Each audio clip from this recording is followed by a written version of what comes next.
Good morning. I am Dr. Nsenga Burton, and welcome to the Burton Wire's live stream today with critically acclaimed director Deborah Riley Draper.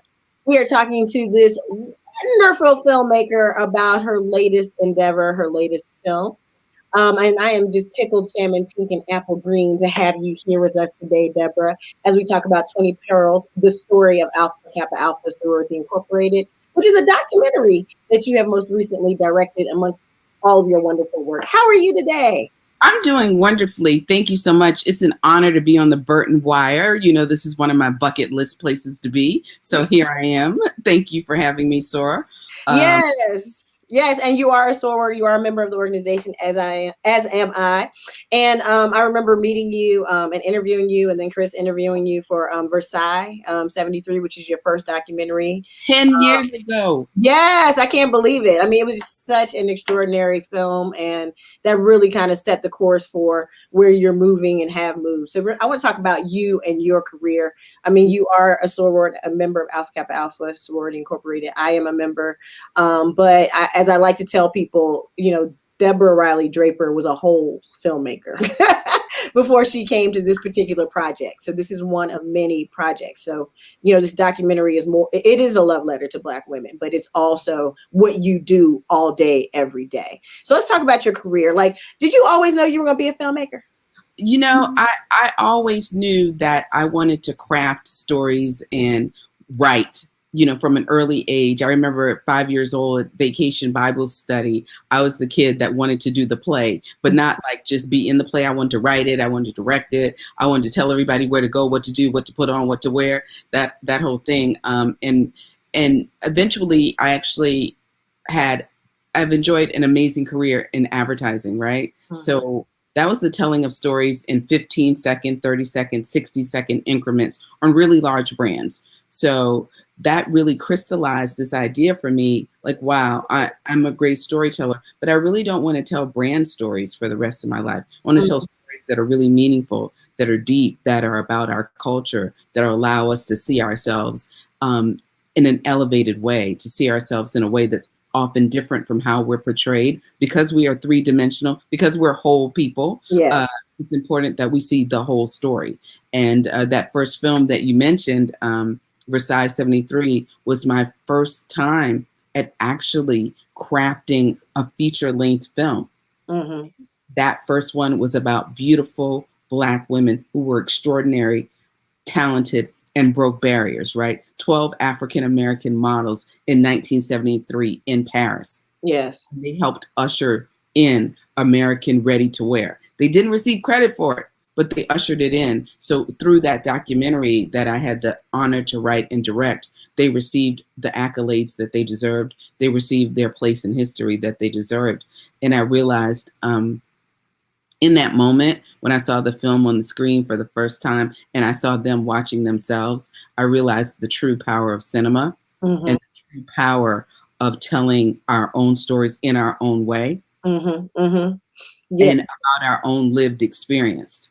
Right. I remember the premiere in Atlanta, and the models were there. Pat Cleveland was there, and some of the other folks. And I remember them talking about what it meant to them to finally have their voices heard and their faces represented and being told as part of this story, like central to this narrative. They're not on the margins, not cursorily. I love that you chin-checked the industry and said Stephen Burrows invented the wrap dress because there's someone else who's always gotten credit for it, but it was really him who did it.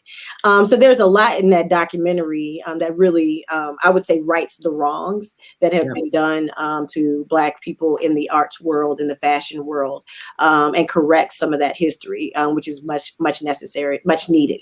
And I think that's what made you the perfect person to direct this particular documentary. But before we get to this documentary, I still want to talk to you about. So when you were went to undergraduate school at Florida State University, and for those watching, Florida State University is known for producing fantastic filmmakers, and they have outstanding faculty.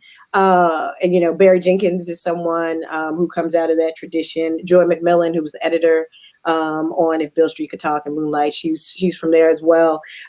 Sam Bean, who's the composer for Twilight. So there's like a lot of folks coming out of, and there's a ton of folks coming out of Florida State who are like just major players in the industry. So when you were there, did you think or see yourself making this type of impact in the filmmaking space? Not at all. Not at all. I wasn't even in the film department. So Mm-hmm. I didn't see myself. I didn't envision myself being able to make a film at that point. Mm-hmm. I didn't yet have the confidence. I didn't have the direction either. That was something that I evolved into.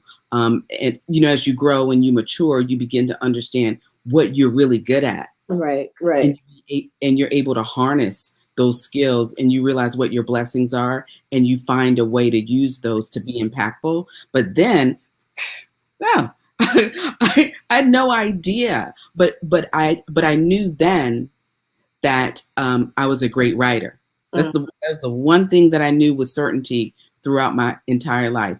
From the time I began writing, high school, college, in my career, I knew I understood the power of crafting story in writing.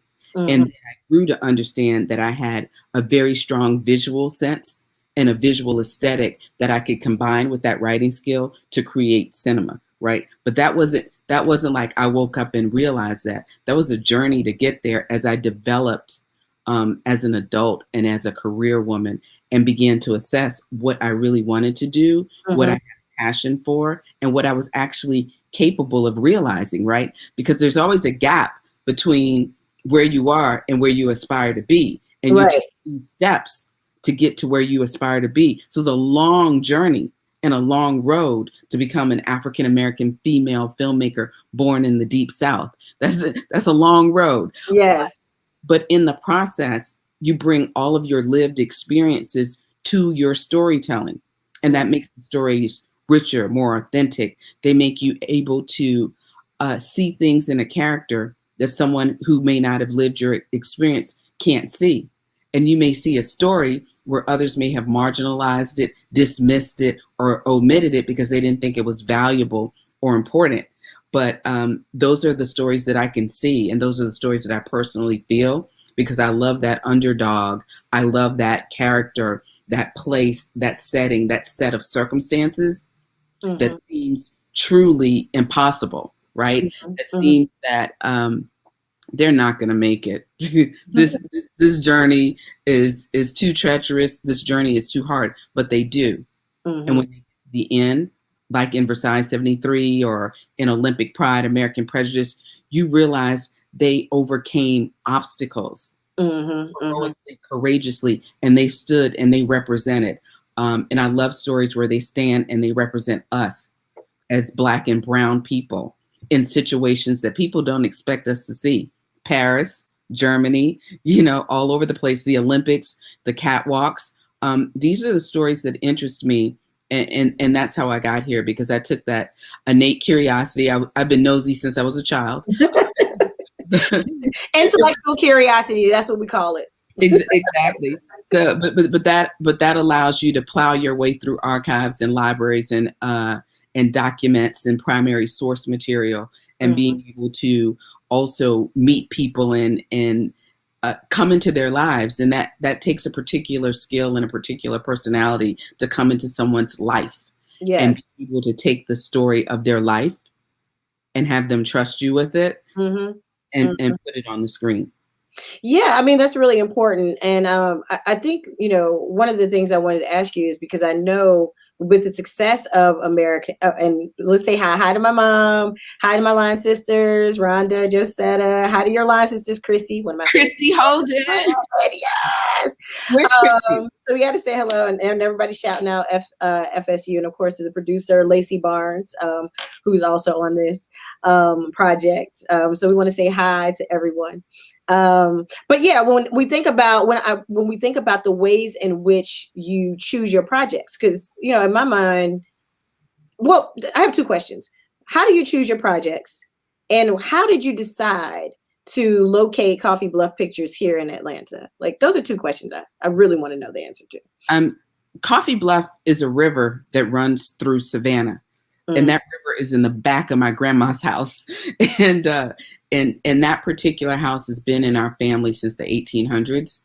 So whenever I was a kid, that's where I would get dropped off when my mom didn't have a babysitter, or in the summer times, or wherever. So that is the most important place in the world to me.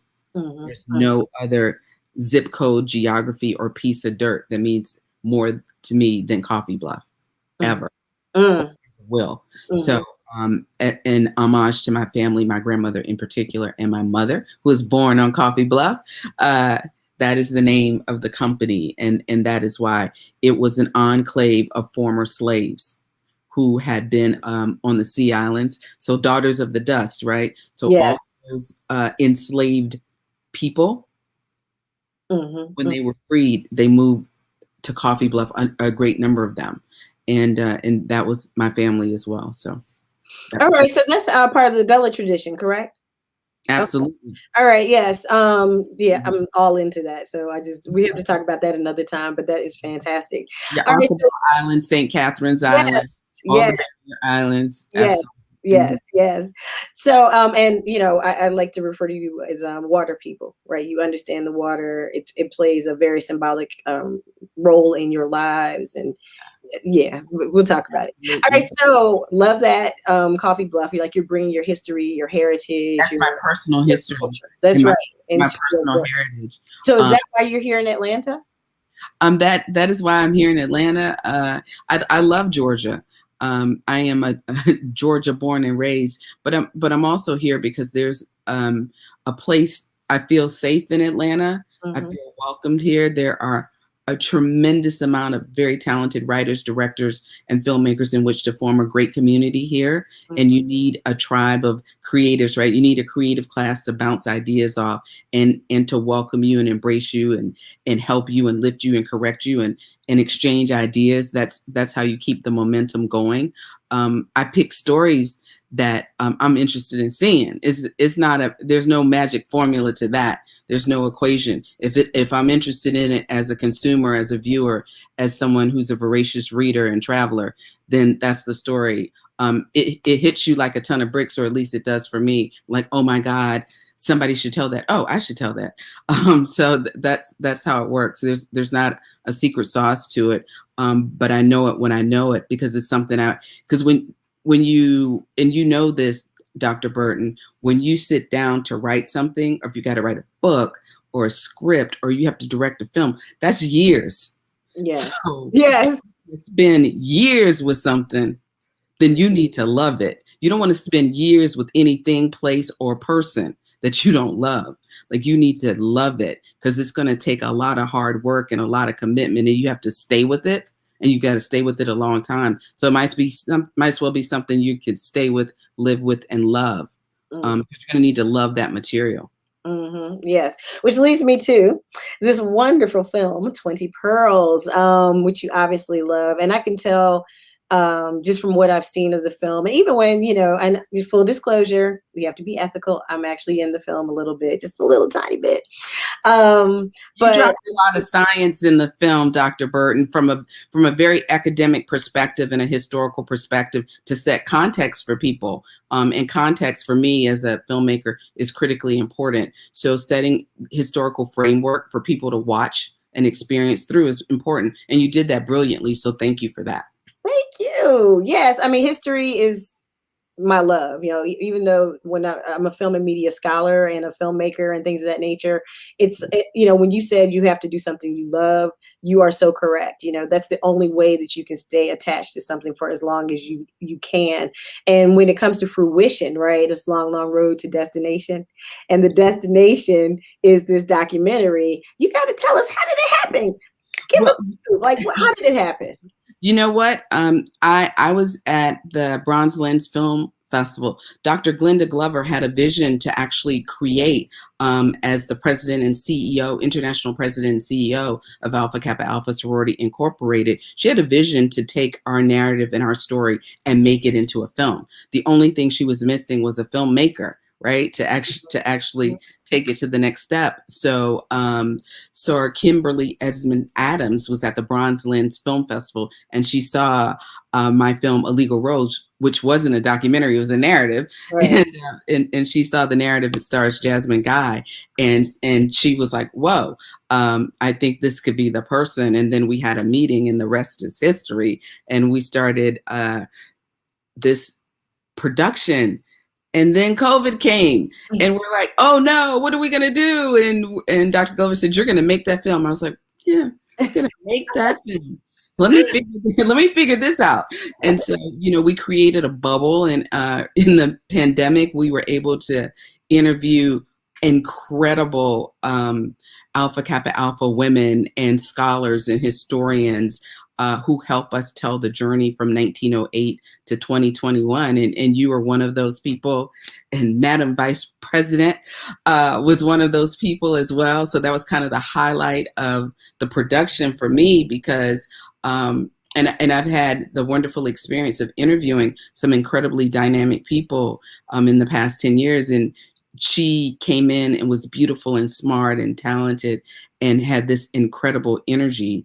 And it really made my production year in so many ways. And it reminded me of the power of what you get through great leadership and great sisterhood and great collaboration and great encouragement. So, and I would like to thank everybody who worked on this film, because to make a commitment during a pandemic to make a film as a cast or a crew member, you are committed to seeing it through, because those are dire circumstances and really incredible, it's incredible barriers, it's incredible everything. We were in a time that was completely unprecedented. We didn't know what was going on, but we knew our craft. So we had to build safety around the craft that we knew and loved. So great producers, Lacey's on here, just really smart, sharp people, along with all of the executive producers. They made this happen. I have a great DP that I've been working with for 10 years.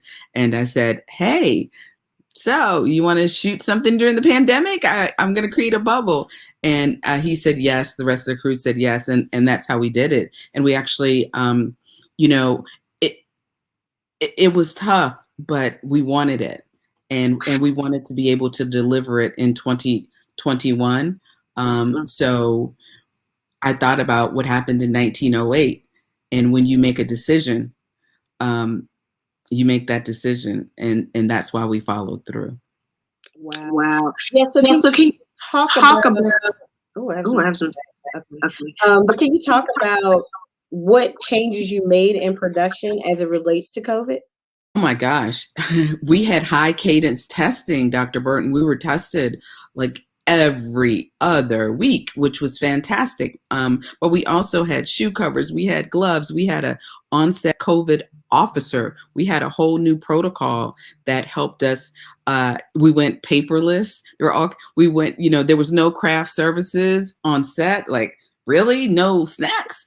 Everything was individual. Lunch was individual. Craft services were individual. We stripped down the number of people on the set. Everyone else had to be outside of the set.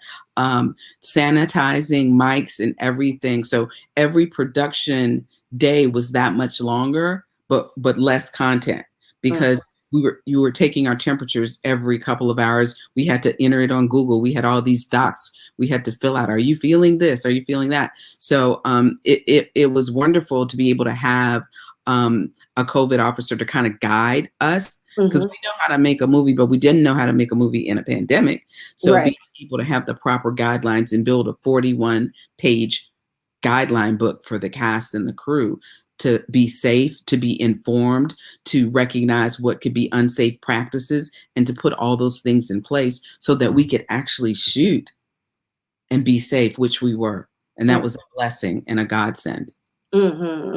Yes, Sora Maisha Land says, "That's right. No bulwarks, no barriers." Yes, she's the woman who helped us stroll to the polls. That was her idea. And she's fantastic. Yes. Amazing.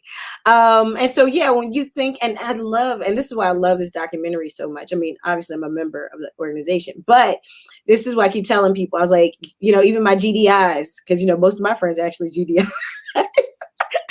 But even my GDIs, I'm like, you got to watch this documentary because it's about Black women. It's about collaboration. It's about winning in the face of adversity. It's about, like you said, when you're making this film, making a decision and going forward, even when your president doesn't want you to create this organization, even when people don't want you on this college campus because you are a woman and women are not supposed to be educated. Even your Black men don't want you on this college campus because you're a woman and they don't want you to be educated, right? So even when all of these things are happening, these dynamic non-Black women who are girls, most of them are girls. There are a couple who are a little older, but most of them are girls, take this whole situation into their hands and they're like, listen, we can change the world. We can change how we're living here. We can develop this organization that will not only help us, but help other women and girls and help the rest of society, right? So when you're making this film, I'm excited. If you can't tell, I'm hyped. I'm hyped. You're making this film. And when I was contacted, I was like, oh my God, this is the full circle moment. This is what the founders were thinking of. Can you expand on that a little bit? Well, everything's a full circle moment, right? So when I did Olympic Pride, American Prejudice, I was in Washington, D.C., and we were setting up for NABJ and getting all sorted out, and we needed support. Do you know who came in with the cape on to help? Just came, out of the telephone booth with the cape on, coming in, helping, and that's the lesson, right? Being able to know that no matter where, how far, how long, that you can actually call for help. Yes. Yes. You actually get that help. Yes. Yes. And that's so incredibly important. What I learned, and this is a story about Black women. This is a love letter to Black women, certainly to my sorority, to the Divine Nine, but to all Black women, because we have a shared life in America. We have a shared experience in this country and the way we have to be and the way this country is with us. So because this country handles us in a certain manner, I wanted to handle our story in that manner. And yes, we do help each other, Christy Holden. Thank you. She just put that in the yes. Yes. That's what it is. It is stroll to the polls. It is we help each other. It's the collaboration. Because sometimes in media, Dr. Burton, this is your field of study. Sometimes in media, we see as people who will watch the film will see, because I do discuss these stereotypes and these archetypes that we like to see in media of Black women, right? The angry Black women, the we don't get along Black women, the fighting Black women. Those are stereotypes that we see in media all the time. Right. So we wanted a counter narrative that was authentic, that was true, like no other, to show that's not the full extent of our story.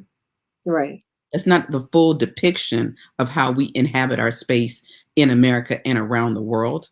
That's right. And and if you don't know, that's fine. Sit back, relax, and listen and learn. But we are in charge of ensuring and demanding that our full story is told. So that's what part of this is about.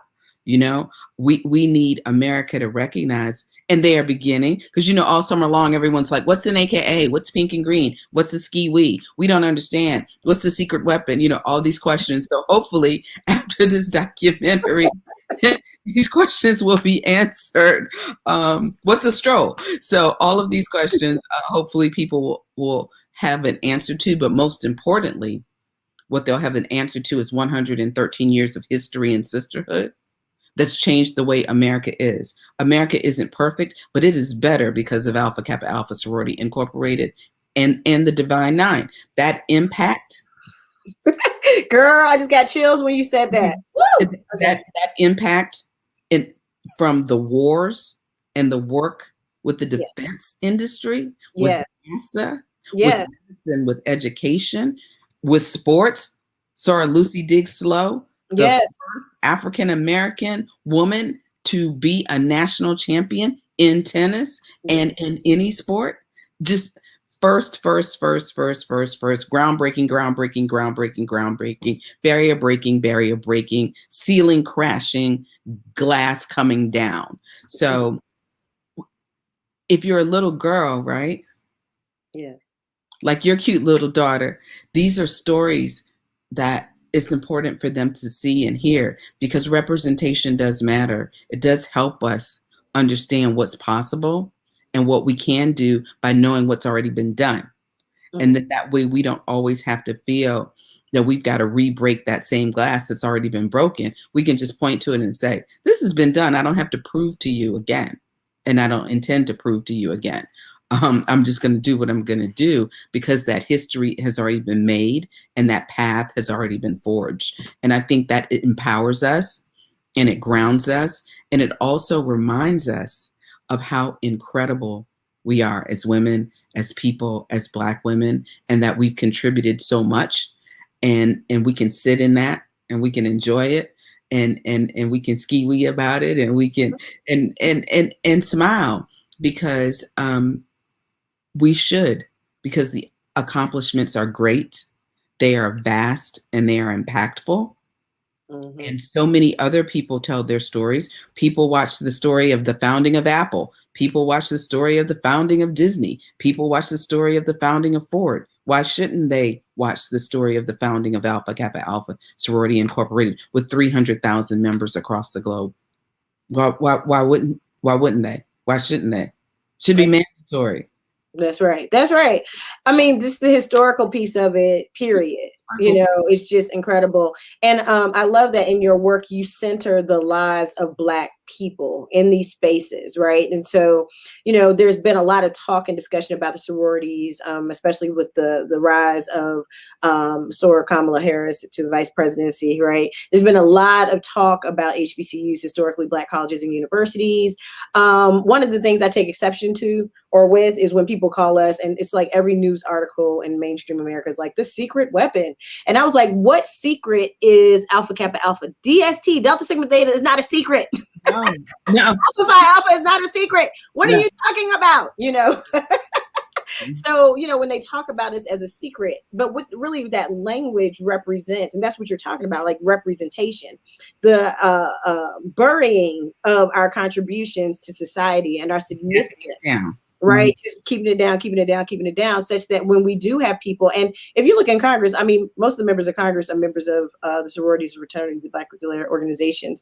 But if you look at Congress alone, I mean, you can see the representation and the contributions that have been made just on that level. We're not talking about people who are doing the work in the actual community, not to say the Congress people are not. I'm just saying people who are on the ground, who are not in those kinds of political professions, but are on the ground, you know. I have to explain to people who say that, oh, the sororities don't do anything, the fraternities don't do anything. And I'm like, I'm sorry, but I've been up every Saturday and Sunday since I was 17 years old doing something for the Black community. I don't know what you're doing on Saturdays and Sundays, but I know for sure Black women are working on Saturdays and Sundays and after work and on work and what have you to help make this on a lunch break. Right, this country better. You know, I was like, we're exhausted. We can't even go on vacation because we got to plan it around. Okay, did we do this? You know, community service project. Are we making sure? You know, we're in Georgia, so we're always fighting for the vote. Always fighting to have. You know, it's a nonstop fight. The fight is renewed because I'm sure you saw the news. Yes, absolutely. Yes. So I was just like, oh my God, I'm never going to have a vacation again. I'm never going to rest. I'm never going to rest. But that's what I love about this documentary, right? It really gives props to Black women, right? And what we do and how we've done it, and that we are visionary. And we, just because you don't give us credit for it, just because you want to act like we're not here, doesn't mean that we're not here, that we haven't done it, and that you are not standing on our shoulders as you move forward through this world and try to pretend that you care about diversity and inclusion in 2021 as if it's something new, right? So I just had to say that. I had to put that out there. Get it in. Get it in. So, but, you know, having said that, why is now the right time for a documentary of this sort, right? It's always the right time. It's always the right time. I can't think of a time when our story is not important. I can't think of a time when we shouldn't be elevated. I can't think of a time when 113 years, some organizations don't last 3 years. This is an organization 113 years of a tremendous amount of history and a tremendous amount of women really carving a place for the women that come behind them, a safe place. And also just the sheer audacity and the fight and the courage and the fearlessness, particularly at the turn of the last century. You know, not that many people in America were in college in 1908 of any race. Yes. So 9 Black women in college in 1908. Just think about that for a second. How do you get past 40 years of the, you know, the Emancipation Proclamation had just been 40 years old in 1908, roughly, right? And so you're in college and you're able to organize and mobilize and create missions and constitutions and colors and brand yourselves and set a course and a goal. That's like a startup, right? Yes. On of work. So to be able to see what they did, that means for any woman out there who wants to start something and doesn't know how to do it. Here's an example of 9 women in 1908 that created something from scratch. There was no blueprint. There was no script. They figured it out. And that is a good lesson for anyone, man, woman, child, race, creed, or color, agnostic. It's about courage, fearlessness, grit, character. And those are things we can all benefit from seeing examples of. So what are you talked about the collaborative process, and I love that you talked about the counter narrative. Yeah. What are your influences? Like, what is it that helps keep you going? Because, you know, being a filmmaker, as you know, being a Black woman in America is hard. If nobody's ever said it publicly, we're going to say it today. It's hard being Black in America, period. Being a Black woman, hard, period. Being a Black woman filmmaker, oh my God. Like Black women who work in the industry, Hollywood industry, independent film industry, documentaries, advertise, hard. So how do you, like, what are your influences? Like, how do you stay motivated? How do you stay in the game so that you can have this type of legacy? Filmmaking. You know, every day, it's like one foot in front of the other every single day. But I think my mother was my greatest inspiration. My mother passed away before I was able to start my company, but she said, you know, if you need me to be in your movie, just let me know. And I was like, no, Mom, I don't need you to be in the movie. I'm just telling you, I want to start a company. And so she didn't get to see the first film because she passed away from cancer before that. But she remains my greatest inspiration ever. She was so smart, so talented, just loved reading, just everything about her just brings a smile to my face. And so that's an inspiration. I love like Zora Neale Hurston, because Zora had that camera back in 1920 and she was making films. You know, she was traveling all through Florida making films. Even though people recognize her as an author, she's a filmmaker. She was like, you know, and when you look in 20 Pearls, you see there's some of her footage in 20 Pearls, because that's how much I love Zora Neale Hurston. And I love the fact that she was making movies before everyone was making movies, you know, that people think of as the pioneer filmmakers. They never say Zora, and she was one of them. So I think that's, for me, like, she could make a film in the 20s, and how hard was that? So it was hard for her. It's hard for us. But I remain inspired, and I love just the women that tend to do everything. These multi-hyphenates like Debbie Allen, you know, watching Debbie Allen move through this space is just tremendous, and being able to see Courtney Kemp move through these spaces it's just incredible. And then also, like, I have like the coolest, dopest friends, and they are inspirations to me, and they're so supportive, and they really rally behind everything. Like, if I'm like, I have an idea, they're like, great, let's do it. They don't even know what the idea is. Like, Lacey's one of those. She doesn't have to know what the idea is yet. Ready. She's like, where are we going? What do we need to do? I'm ready. So so being able to have this community of people that allow you to dream, even if your dream doesn't make sense initially, because it's not quite baked, maybe a little half baked, but they allow you to dream, they allow you to evolve, they allow you to be, and they allow you to be free. They give you good advice, but they don't hold you back, they don't hold you down, they let you evolve. And I'm very fortunate because I have that. And I don't think you can ask for anything better as a creative, because as a creative, what you don't need is the dream killer or the idea killer, because sometimes the ideas don't look really baked, but they emerge and they blossom, and you shape them and you sculpt them and you turn them into something great. Because Versailles 73 as an idea, when I thought of it, was half baked. It may not have been a quarter baked, you know?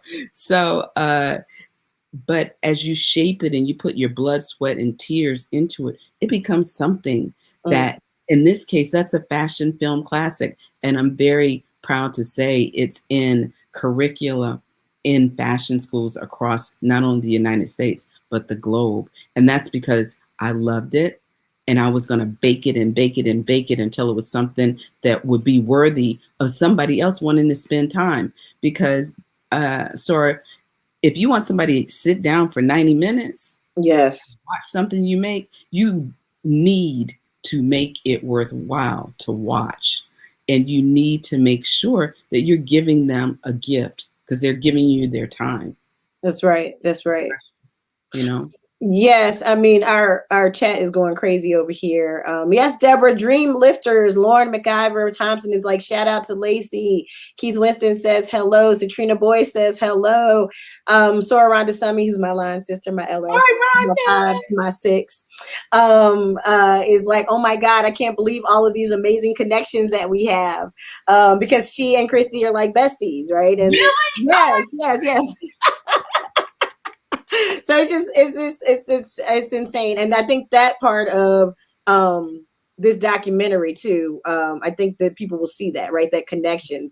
If you have a collaborative spirit, and you have a collaborative spirit, if you want to uplift people's dreams and you want to help them make change and to make things happen, it's just really important. And I also wanted to just say, to acknowledge, because I'm into acknowledging people, the loss of your mom, because I know what that means for a woman, for a Black woman, to not have your mom with you as you are rising, you know, but to acknowledge her presence and her influence and to still bring her into this conversation is just beautiful to me. So thank you for that and for sharing that part of you with us. Yes. So tell me how you got Felicia Rashad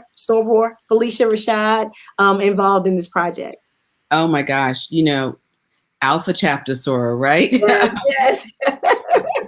You know what? She, we knew her voice would be amazing. And the executive producer, Cheryl Pelote Williamson, had a chance to have a conversation with her almost over a year ago now, and got her contact information, passed it along to me. I reached out to her team, explained the vision I had for telling this particular story. And then she said yes. And then she was in the booth, reading words that I had written. So Felicia Rashad's in the booth. We're in Zoom. So, she's in the booth. I'm over Zoom. She's in New York. I'm in Atlanta. We've got our headphones on, and I'm watching. And she's like one take, reading my script, reading the narration that I had written, and it was pretty surreal. And then she gave me a directorial note. She got to a line. She's like, "Yeah, I think I'm going to read it this way." And I was like, "Yes, ma'am. That sounds great." I'm taking whatever. You're a writer. You're a director. You're an actress. You give me a note, I am taking it. Please proceed. And so that was incredibly fun. And hi, Blair. That was incredibly fun. But it was a learning experience because I watched her work. And it Mhm. was like watching poetry. It was a master class in how she absorbed the material and how she gave it back, Mhm. and how she used her voice and her body as an instrument to move the story along. So when Mhm. you hear her and you listen to her, you know she knows the story, but she also knows how to deliver the story and how to engage an audience purely with voice. And she's magical in that way. So I was just watching like a kid, and oh yeah, I'm directing. Right. Yes. Great. But for me, it was a master class, and I was happy to be able to watch her work, because you learn so much from watching people who are impeccable in their craft work. And I was able to take away so many lessons in watching her and how she handled material and how she handled content and how incredibly fast on she was, like one take, moving through, providing suggestions, really engaged and really elevating. So it was great. It was a wonderful experience. I hope to work with her 100 more times. Yeah, when I was doing my research and reading through the materials, I was thinking about her being a member of Alpha Chapter, as well as Kamala Harris, as well as Kimberly Esmond Adams. And in my head, I was, wondering, I was like, I wonder if the founders could foresee this, right? To have that many people coming from that particular chapter where it all began, to be involved in this project. So I love that you included so many people from that chapter in this particular project. And I love how it kind of came together, with Kimberly Esmond Adams and you meeting after that. I mean, she said it's fortuitous, right? Yes. But meeting and then leading to this particular space. But one other thing that's great about this film is that it is part of Comcast, Xfinity's The Black Experience, and it's the first original film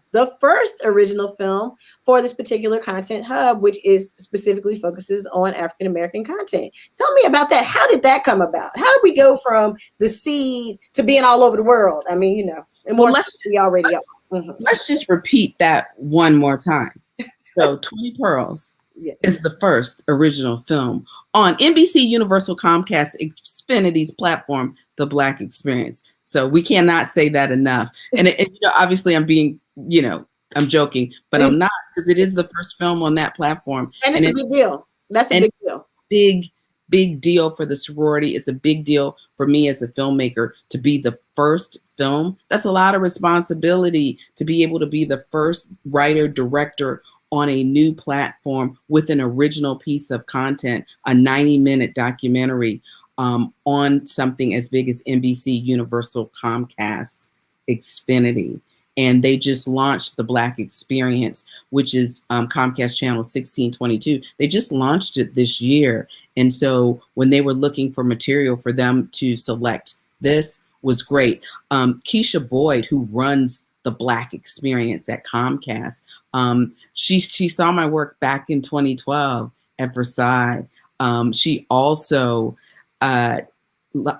also a partner in Olympic Pride, American Prejudice. She saw that film and she put that on Comcast and help us get distribution around the world. So when I tell you she's committed to Black filmmakers, she is. She's committed to the Black story. And so this idea she had of the Black Experience, she sold that in and took it all the way up to the top of NBC Universal Comcast to make that a reality. So to be able to sit and bring that story through that platform is incredible. It's a first. It's nice being able to have that experience and to really do well in it. So a whole bunch of people can come behind me. And our Madam Vice President said it. I may be the first, right? Right. But behind me, we want a ton of sorors, and we want a ton of everyone. Divine Nine, not Greek, want to be Greek, whatever. Storytellers who can come after this because we've done it correctly, Dr. Burton. We've delivered a great story, and we've told everyone to watch Comcast so the ratings are there, so that the people in corporate America and the people in Hollywood know that if you put a product, a documentary, because they like to think we don't watch them, right?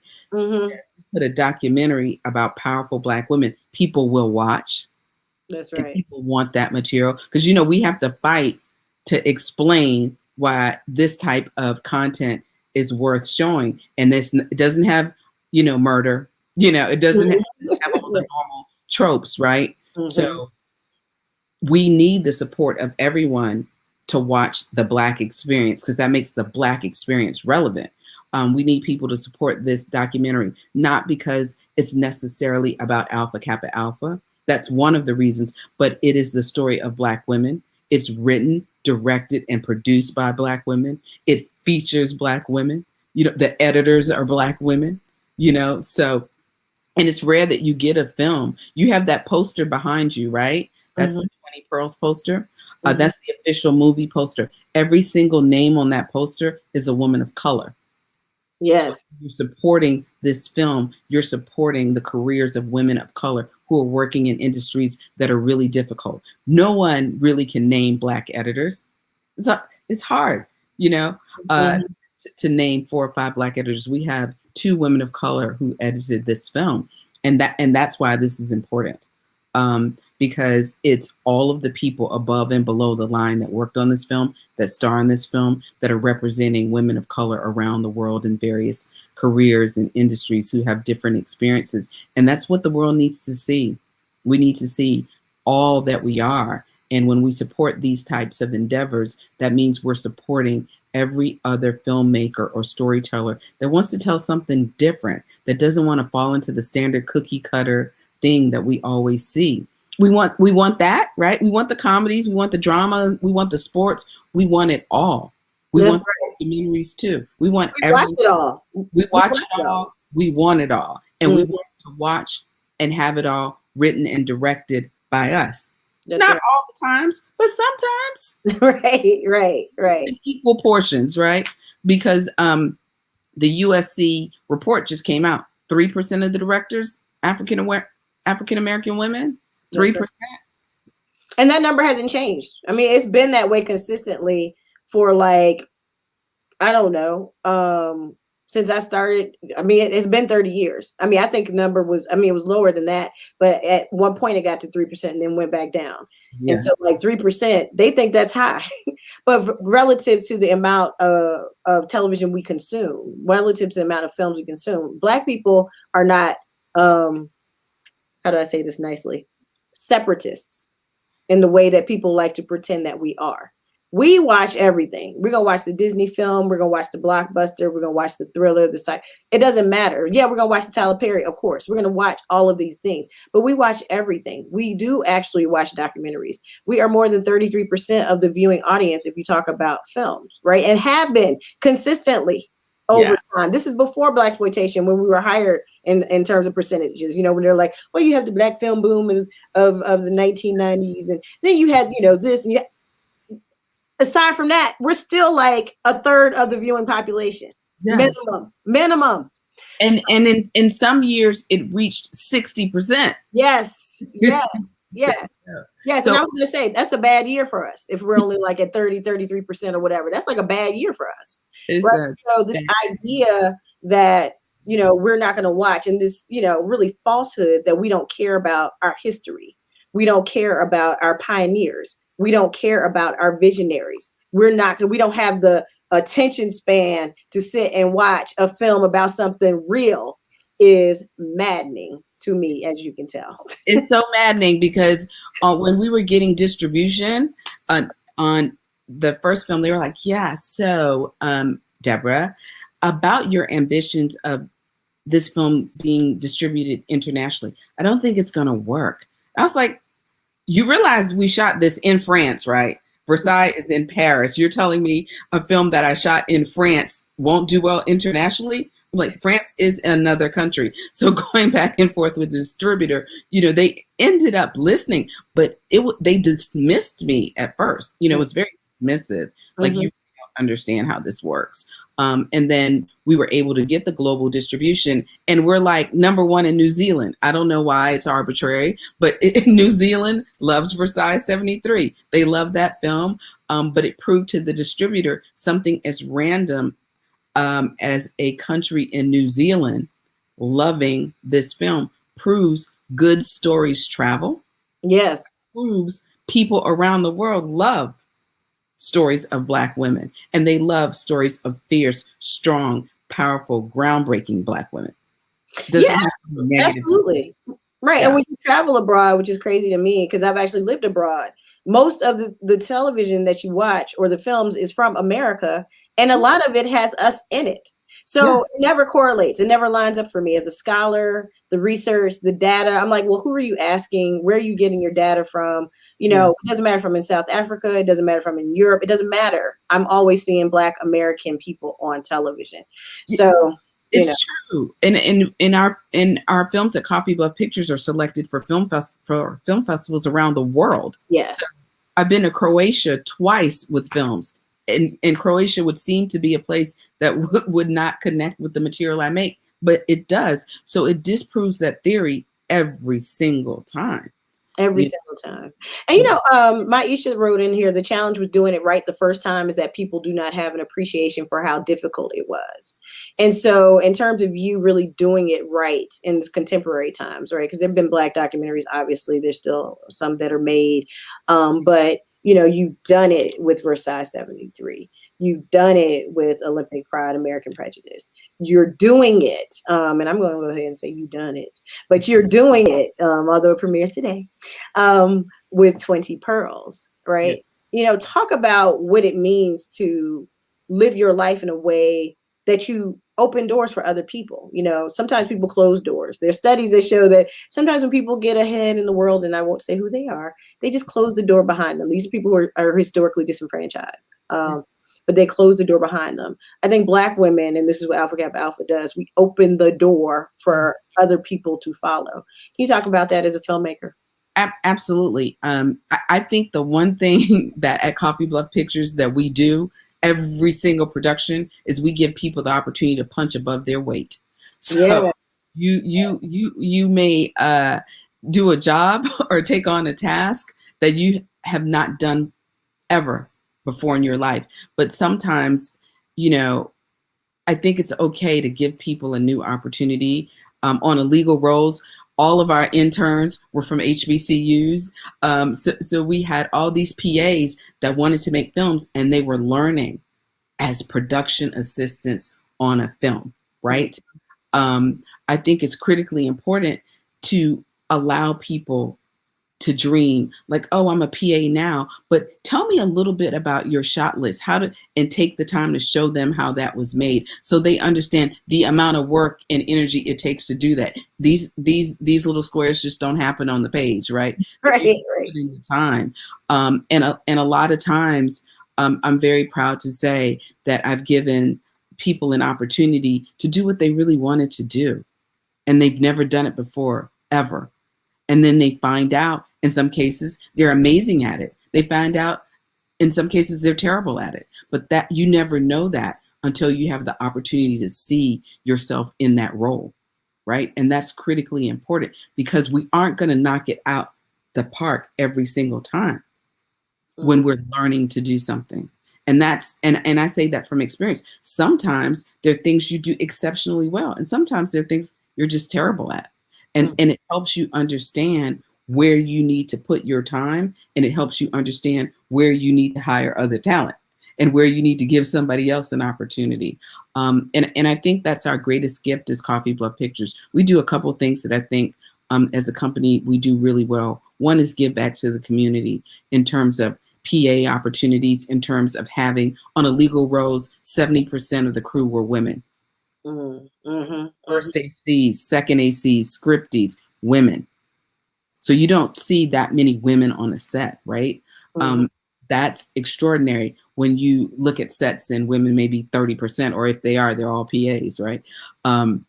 You don't see that many women behind the actual camera. So being able to do that is one thing that I think we do well. The other thing is doing things like we did this summer during the pandemic with Morehouse College and creating a mini course to talk about Black bodies in the public eye based on the film Olympic Pride, American Prejudice. Being able to do all of the talks and partner with nonprofits and give all of that knowledge back to the community, both from a film perspective, from a historical perspective. I think that's really important to say that as filmmakers, sometimes the work you're doing isn't actually making the film. It's actually helping young people understand how that film was made, Mhm. and bringing that experience to them. I'm a part of Facebook Scene program. So, Yes. and so I'm mentoring. I think this class we have, I think it's 50 or 100 young filmmakers. So the first class that teaches on the 31st. So this is something that you do for the love, because you do this for a living. Prepping to teach anything requires a lot of time, but being able to take whatever information I have, whatever experiences I had, the wins, the fails, and everything in between, to prep this next generation of Black filmmakers is important, and it's a responsibility, and it keeps us all accountable, because there has to be somebody behind. You can't look behind yourself and it's blank. What were you doing? So That's right. hopefully, and hopefully these 100 kids will come back with some Oscars, and I'll sit back in my rocking chair and see all these folks and know that I did something that impacted them in a positive way. Mm-hmm. That's so important. And when you said teaching, I was thinking I should tell people that AC is assistant camera, AD is assistant director, above the line personnel, the creative execs. Below the line are usually people who do the production, the crew. So yeah, We need a glossary. yeah, yeah. And GDI, because somebody did ask, is got darned independent, and that's somebody who would never pledge, even if their grandmother was Ethel Hedgeman Lyle, they would just never do it because it's not for them, right? But to close out, and this has been a wonderful conversation. And when I tell you I am so full today from just having this conversation with you and just getting these tingles all over, from just your spirit and your energy and your activism and using your art and your film as a tool of activism and to move society forward. It just makes me so proud to be a part of the film, very small part, a little part, I was just in it for a minute. But to also know you, and it just reminds me of, because I think sometimes when we're in, our lives are crazy. We move a lot. We move a lot as fast, as fast, as fast, as fast. So it reminds you to remember who you are, where you come from, who your visionaries are, your founders are, whose shoulders you stand on, as we try to make change and create better lives for ourselves. But I want you to tell us, and just tell me your 3 favorite things about the film and why you think people should watch. Absolutely. But before I answer that question, one of our production coordinators is one of your students, right? Minnie? Yes. Yes, I saw her when I walked in. I was like, what is Minnie doing here? And then I was like, yes, Minnie Yang. Yes, yes. People of color, right? Yes, yeah, she's amazing, and she's fantastic. Was a fantastic student, wonderful person. And as you know, very hardworking and knowledgeable, intellectually curious. Yes. Minnie. That's why we hired her. Yes, yes, yes, yes. Yes. And your influence on her, she is smart and great and loves film. So thank you for that. You gave us somebody fantastic. Thank you. I think the 3 things that I love, I love when I sit back and I look at the film and I hear the Vice President of the United States of America speak about her line name. Because what a wonderful thing that we share with her, right? Yes. Yes. What that is something we all share. That getting that, that was just fun for me. I think the other thing for me that was really great was the research, and that's just something I love, being able to research Black womanhood in America for the past 113 years, as seen through members of Alpha Kappa Alpha Sorority Incorporated and experienced through our sorors. That in itself was dazzling. And to look at the pictures from the 20s and the 30s and the 40s, it was just like, it felt like looking at a family photo album. Yeah. So that was, it was mesmerizing, and it was change. The impact, it really makes you think about yourself and how much more you can do when you see what they were able to do and what they accomplished, particularly like the Mississippi Health Project, and being able to go to the Delta and help people in need in the 30s, right? In a tricky part of the country, in a tricky time in the country when lynchings were at a fever pitch, and to marshal all of these people together. I think it's really exceptional work. So that was wonderful. I think the other thing for me is to just be able to sit behind the camera and listen to all my sorors tell their stories, where they were from, how they became familiar with the sorority, why they chose to be a part of it, and really understand the power of sisterhood. I'm an only child, so to be able to see it and hear it and watch it in people's faces and see that kind of love, it's amazing. And that's everybody needs to see love in that way, and everyone needs to see or feel something that's so important and that touches you in such a special way. That's such a gift. And I got to see that over 50 times, So I think that was pretty incredible for me. What I want people to walk away from when they've watched this film, I want them to walk away knowing this is a love letter to Black women, because we deserve love letters. This is a love letter to Alpha Kappa Alpha Sorority Incorporated for creating 113 years of history, 113 years of a sisterhood like no other, 113 years of giving back to the community, of scholarship, of camaraderie, and that there is a future for our young girls. There's a place for them to go and a place for them to be welcomed into, and I think that's important. Everyone needs community. Yes. Yeah, that's beautiful. Thank you so much for joining us. 20 Pearls, the story of Alpha Kappa Alpha Sorority Incorporated, premieres tonight at 8 p.m. Eastern Standard Time on Comcast Xfinity's The Black Experience. If you are not able to watch it, because I know people have been hitting me up on Twitter like, I don't have it. What can they do, Deborah? Well, guess what? Nationally, it rolls out March 30th. It'll be on Cox. It'll be on Charter. It'll be on Vimeo. It'll be on, there's one called Zumo. It'll be on 25 different providers on the 30th. So tell everyone, if they don't have Comcast tonight, because you can watch it on Comcast for the next little bit. But on the 30th, it is going to roll out across a ton of providers in VOD. Comcast had the exclusive for the weekend, and we thank them for that wonderful partnership. And then on Tuesday, which we know now is VOD day. I didn't know that was a thing, but in COVID, Tuesdays have become the video release day. So we release on the 30th. Check all of your cable providers. It will be on our website on Tuesday morning. So on Tuesday morning, go to coffeebluffpictures.com and you'll see the list of providers. Tell everyone, if you know people with Comcast, tell them to watch tonight, please. We appreciate your support, sorors. We appreciate your support, everyone listening to the Burton Wire. And soror Dr. Burton, thank you as always for interviewing me for my first film. And for interviewing me for my fourth film. And then I'll be back next month so you can interview me for my fifth one. That's right. Yes, absolutely.